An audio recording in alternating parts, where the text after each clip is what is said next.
my name is Marie. I am a clerk at the Sherburne Public Library, and we are coming at you with day 3 of Easter content. And today is recipe day. So I've got a very special recipe prepared. Peter Rabbit's Hot Cross Buns. So that's what we're up to today. So first and foremost, we want to make sure that we have all the tools we need. Always have your measuring spoons in your tool belt. Next, we are going to pour some milk into a pan because we're making bread and we need to heat up some things to activate yeast. So we have a 3/4 of a cup of milk in this measuring container. We're gonna call it a container. And we're just gonna dump it in a small pan. And if you have one, it's really handy dandy, a candy thermometer. So you can keep track of how hot the milk is. And we just want to make sure we get it up to 110 degrees because that's when the yeast activates. And you really just want it to be warm. It doesn't have to be hot, but it does need to be warm. All right, I think we're about there. So in this bowl, I have a 1/4 cup of flour. I'm using all-purpose flour, but you can use pretty much any kind of flour that you prefer. And then I have a package of rapid rise yeast that I found at Big M, local girl. And we are just gonna pour the whole package in with the flour. And then what you're gonna do is take the milk that you just warmed up, pour it into the mixing bowl, and then you are going to whisk it all together. And you're just gonna sort of mix it up until you get everything sort of combined. And then you are going to wait for 10 minutes until it's about foamy at the top. So that's when you know that the yeast has been activated. So see you here in 10 minutes. So the next step in this little process is mixing the other ingredients that we need in with the yeast that you put in, the milk, and the flour. So first, we are going to put in 1 large egg.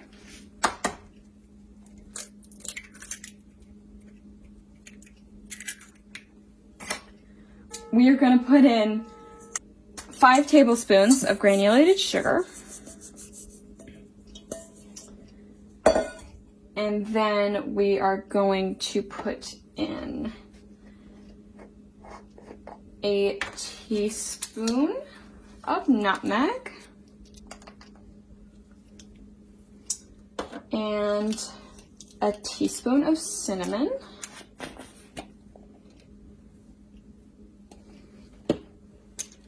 And then we are going to put in a 1/2 teaspoon of salt. This can be any salt that you prefer, but I like the coarse sea salt. And then we are going to put in 7 tablespoons of melted butter.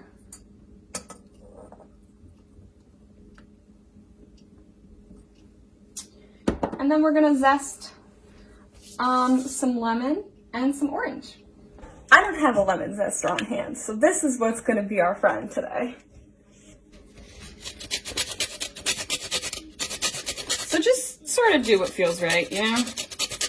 I usually try to zest most of the skin in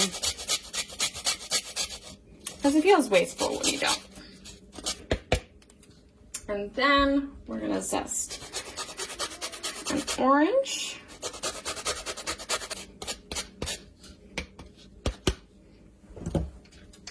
And then we are going to whisk the whole thing together.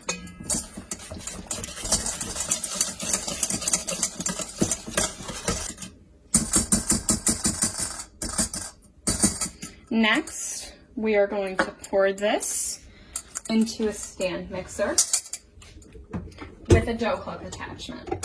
The dough hook attachment is not really necessary, and you could probably just stir this by hand, but I like to use the dough hook because it gives me very precise stirring. So we're just going to pour this in here, and then we are going to add flour bits by little bits. You could probably do this by pouring it with the bowl, but I like to do it with either 1/4 of a cup of measuring cup or 3/4 of a cup.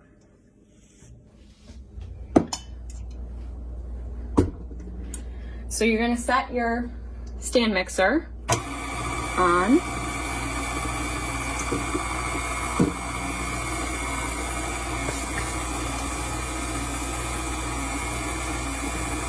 And then you're going to start adding flour.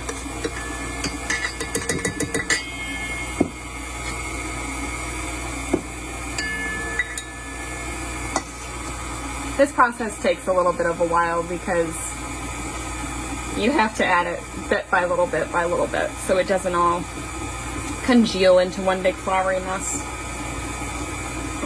It's also nice to have a scraper to scrape things down if you like, but part of when you know the dough is kind of at the consistency that you want it to be is when it starts pulling off the walls of the bowl. And it's going to start to get thick fairly quickly. You might need to hold the bowl that's on your stand mixer. That's okay. So after mixing it for a while, hopefully you're going to have something that looks a little like this. When you get to that point, you're going to want to turn off your stand mixer. And you might have a little leftover flour because you sort of add it as needed.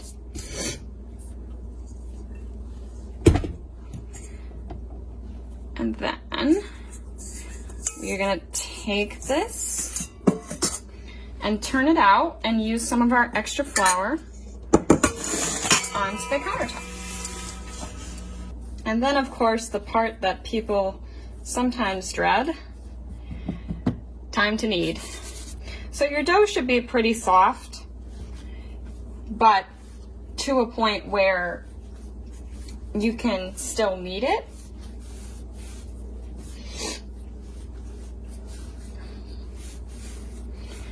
And you can use sort of any kneading technique that you like, as long as you really get your hands in there and develop that gluten that's coming from the yeast. And you're going to want to knead for about 8 minutes, but we're not going to make you watch all of that. So at this point, if you want to add any fruits or anything to your hot cross buns, you could probably do it. You probably should do it when you're mixing the dough together, but I like to add the raisins after to make sure that they don't sink into the dough. So like we get raisins in every little bite, you know? So what I'm going to do is I'm just going to sort of flatten this out.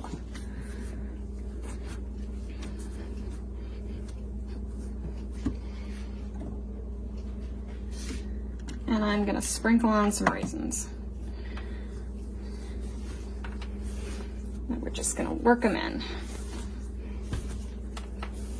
So after kneading for about 8 minutes, what you're going to do next is try to form it into a little ball.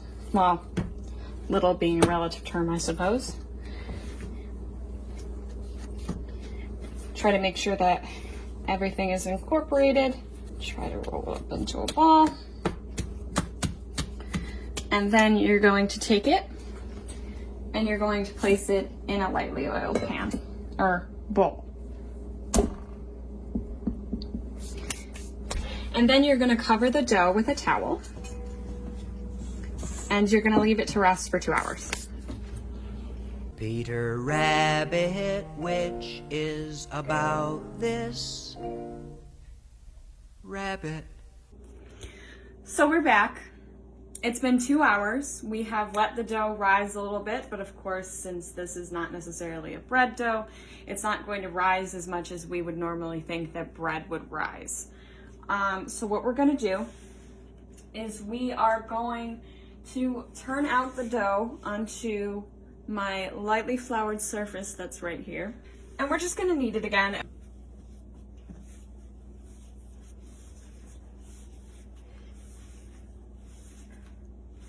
And then once you feel like you've kneaded it enough,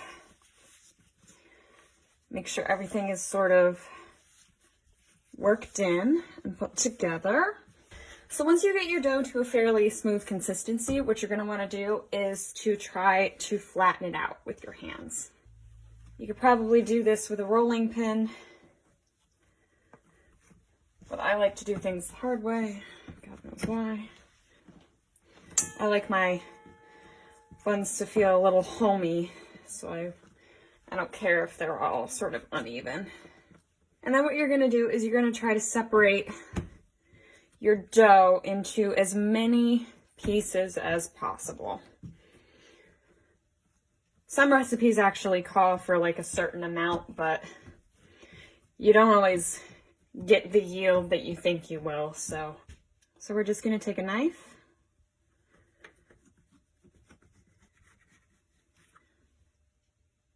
and separate it into sort of equal sized pieces if you can.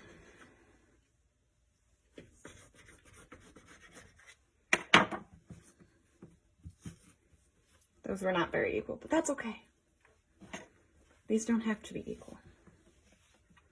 We like equity in life, but equal sized rolls are not a priority. And then you're just gonna cut them again until you get a few little squares. Okay, so we have split them all up, and now we are going to roll each piece into a little ball. So you want it to sort of look like a little ball like this, because, you know, we are making buns. And then if you have a baking sheet prepared with like parchment or like a silk pad or something like that, they can go straight onto that baking sheet, but I currently do not have one prepared right now, so we will do that later. And for right now, I'm just gonna put the balls to the side. So once you're done rolling up your balls into little bun-shaped morsels of fun, you're going to put, like I said, you're gonna put them on a baking sheet and let them rise again, covered for 20 minutes. See you back in a bit. So it's been 20 minutes. So we are going to reveal the buns. Yeah, they don't look like they've changed a whole lot, but it's okay. So the next thing we're gonna do is, in this piping bag, I have about 1/3 cup of flour and 1/4 cup of water. So you mix it together and it still sort of holds its shape. So what you're gonna do with this is you're gonna make a really small hole in the tip of the piping bag. Try to get it at an angle. And then you're just gonna roll the piping bag until some of it starts to come out. And that is a very small line. And then you are going to pipe little crosses, because we are in fact doing hot cross buns, on each of the buns. If your crosses are a little crooked, don't sweat it. We are home bakers here. We are not in a competition like the Great British Baking Show. Just do what feels right, you know? As Bob Ross says, there are no mistakes, only happy accidents. Once you're done piping the crosses onto all of the buns, the next thing you're gonna do is you're gonna let it sit again for 20 minutes and let it rise. This time, because you have wet dough on top of the buns, you're gonna leave it uncovered. See you in a bit. About 5 minutes before your timer goes off for your buns rising, its second 20-minute rise, you're gonna go over to your oven, and you are going to preheat the oven to 425 degrees Fahrenheit. So it's been 15 minutes and our oven is preheated to 425. So we're just gonna pop the rolls, or buns if you prefer, right in the oven. And they are going to stay in the oven for 15 minutes. See you in a bit. The name of the rabbit was Peter. So we're about to pull them out of the oven. The big reveal. Here we have some fresh hot cross buns out of the oven.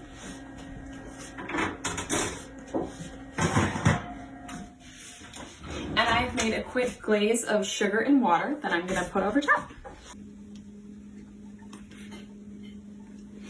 And there you have it, Peter Rabbit's hot cross buns. Now, I will say, I took some liberties when it came to this recipe. I made it a little my own, so I am going to post the recipe with this video, but there are some changes. So if you want to follow the recipe to a T, that's fine. Just know that I didn't exactly follow the recipe to a T because I'm a little chaotic. It's fine. But there you have it, hot cross buns. Bon appetit.